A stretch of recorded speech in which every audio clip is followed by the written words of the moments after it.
best.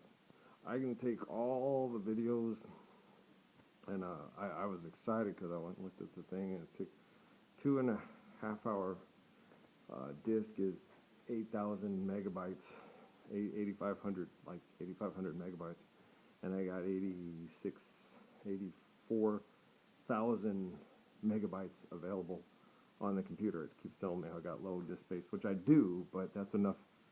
I've got almost 84,000 available, and each one takes 8,000, so I'll be good. So I was sitting there wondering, because it kept telling me that, and I was worried about how much data I can put on there to try to put the videos on, but I can put all the videos on the stored data and transfer them to memory cards, and then I can also make composite videos on the memory cards and put them on disk and things like that. So I can do a lot of stuff, which is so cool. This VidBox has been real cool. I've downloaded tons of songs I hadn't heard in a long time because I didn't want to play the tapes. The Diana Ross was playing crappy when I recorded it, but it has a noise reduction, and so my Good Morning Heartache turned out good, even though it had the scratches in it when it was recording it. And the same with my Boz Scaggs and Gloria Gaynor too. I stopped recording the I Will Survive, it's the disco version, because it was making too much noise. And then I went and checked the Diana Ross, and the noise reduction got most of the scratches and stuff, the pops and stuff out of it. So it's really cool. So I've been particularly impressed with it, because the way it records off of the master stuff, it can get all the surface crap off, and you can hear the whole song without all the noise. So it's pretty cool. I've been pretty impressed.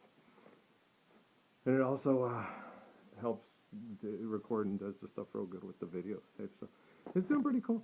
So it's time consuming, because you have to put it in and let it play at normal speed. And with the CDs, you have to do one song at a time and then turn them into tracks and put them on in tracks, so that way it'll play on the computer, and then you can put it on the flash drives and put it on the MP3 players. But it's worth it. Well, because I spent like $69 on the thing. They gave me a discount thing on it, so it got here. It took about almost 2 weeks to get here, but it was worth it. I was in no hurry. But then I got it. Then I got the stuff to function all right. And so, yeah, if I had to go, you can't replace these videos. It's the only media I have it on. So, yeah, I would pay $70 to take all my videos of my kids that I had when they were young, to put them to where we can watch them again, because the videotapes are going to screw up, and the technology screws up and catches them and it gets obsolete. Now it won't happen. Now you can put it on a flash drive, put it on backup, and put it on the tablet, and put it on this. And so I have it in 3 or 4 different places. I have it on the computer, the tablet, and on memory cards. So I'll have them all those places, and then I'll pass them around to people for the holidays and stuff. So, it's lots of, and I'll make composites. I'll cut out all the boring stuff, but the snowball fight with Natalie and me. Natalie's adorable, and she's a really good kid. I always knew she was. She always had these conflicts with Amy, but she's a really good kid. On her birthday, we come out, and she come out to get the presents, and she's all, no, I told Noah he could help me open the presents. We're like, no, let Natalie open up her presents. No, I told him he could help. Go ahead, Noah. And Noah starts, she's opening one that she's interested in. She says, no, you can open the rest. She's really sweet about a lot of things, and she's cute. So she's funny, too. She's funny when we're snowball fighting and stuff, and she kept getting me. She would stay out there, and she kept, doof. She was cute. She wasn't being mean. She was just having fun. She's just being Natalie. And she got Noah a couple of times, and he fought. Because I think it was more, he was angry because it hurt his hands, and he couldn't reach the stuff she could reach. And she was having more fun, and he wanted to have fun too, and it was becoming frustrating for him. I don't think he was so much he was mad. He was just frustrated because he was littler. It's funny. They're cute, man. I'm just watching them, just laughing, and I love those two. And then you go back and, well, Amy, I was working, and you had to do this. That's because you guys wanted to flip the script and make me feel inadequate and make me feel like a housewife. This was what housewives have to go through because of what you guys did with the economics and with religion. I understand. Okay, no one understands better than me. I'm Jesus' nephew. Okay, who do all the everyday housewives pray to when life gets too shitty? Who do all the old black grandmothers teach Raymond how not to beat up the KKK kid? Who do they talk to? Jesus. And who's talking to them? Jesus. And who's Jesus' nephew? Me. So you preaching to the choir. You don't have to tell me how fucked up things are, how fucked up your economic system is, how fucked up your egos are, how fucked up your internal, external locus of controls are. You don't have to tell me. Okay? That's not Jesus. That's the Lee Majors guy, and that's the 30-something guy. Okay, Jesus always tells me, in this house, I don't want you to look at statues. That picture right there. Hang in there, kid. He always tells me that when I'd sit over here and I'd look at, I'd go, Jesus, he goes, don't look there, don't look there. I'll sit here on this couch and he goes, look over there. There's Corey. Corey? No, that guy. This guy with the little kid on his, yeah, that's him. That's the closest thing to Jesus in your time. Not artist representations of people that have turned Jesus into their God and make him carry all the weight. But Jesus, I mean, you can do it, Earl. You can do it. I could do it. I told him that when I was picking up these pieces of wood and I was sick and I was tired around here and I was like, man, I don't think I could have gotten, after being beat near half to death and my nerve endings raw, and I couldn't have gotten that chunk of wood all the way to the top of that hill because I couldn't either. Someone else had to help me get it up there. Oh, okay. So you just do what you got to do and do it as faithfully as possible. Okay. When other people are willing, they made the other guy carry his cross to make fun of him. Okay, to put him down. You couldn't do it. Okay. Could any of them been the most brave, beautiful, faithful man in the history of the Roman Empire? The most kind, the beacon of peace, the beacon of kindness, the beacon of pure faith. Okay? And then had everybody mock them publicly, beat them naked, and put them in a diaper, and laugh at them.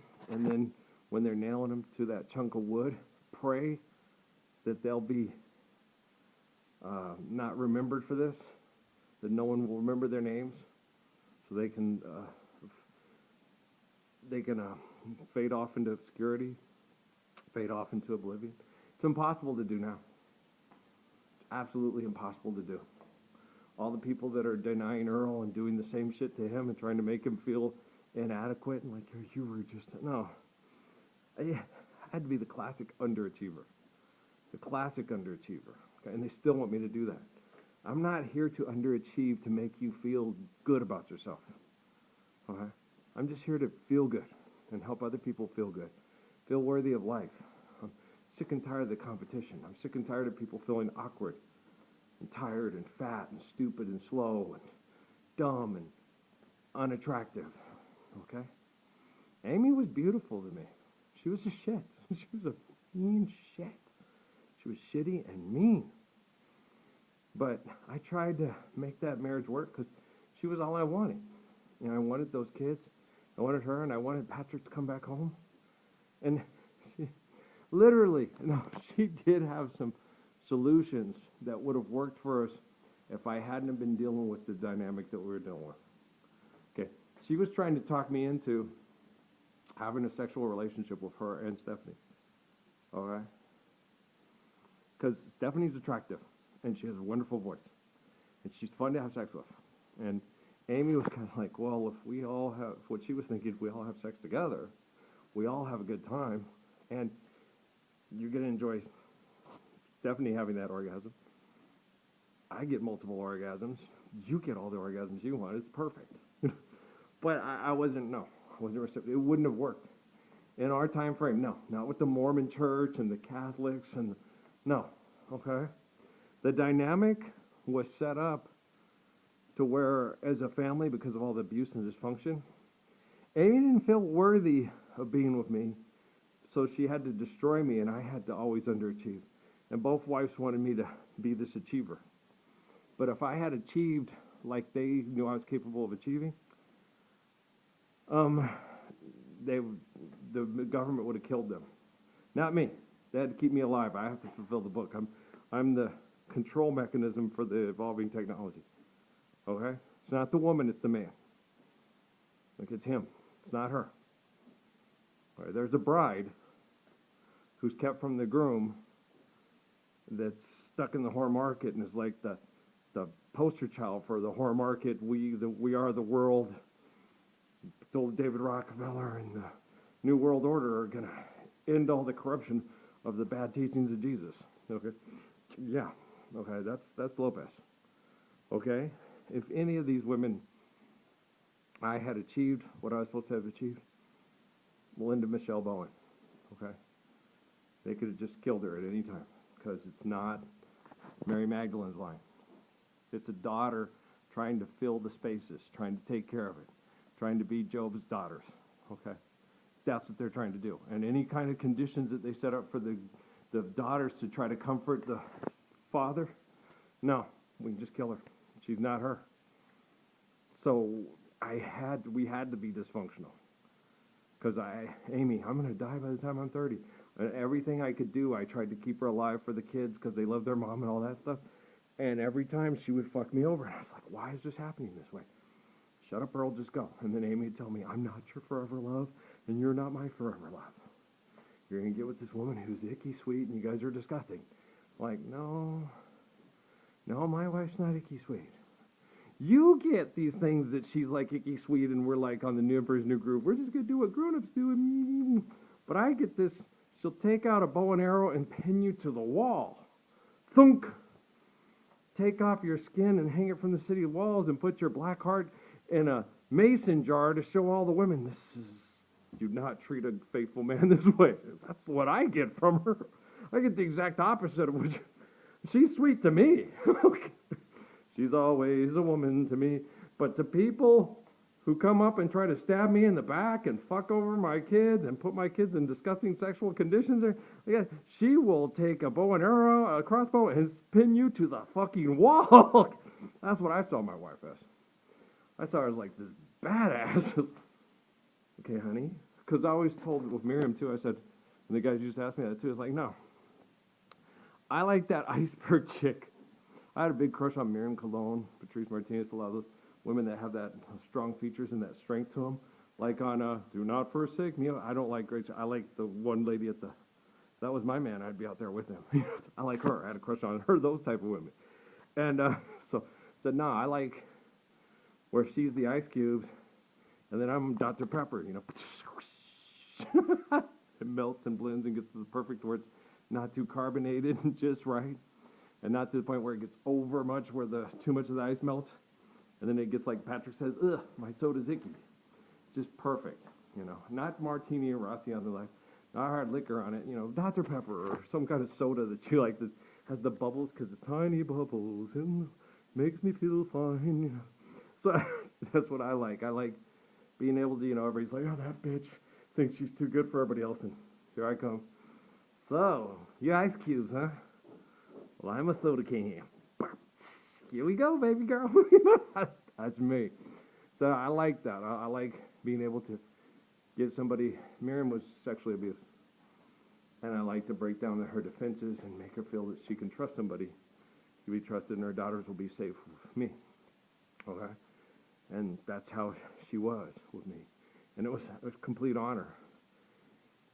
And then they put me in very disgusting conditions, and I was all, oh, they're going to pay for this. They've already paid for it. They've already recorded it.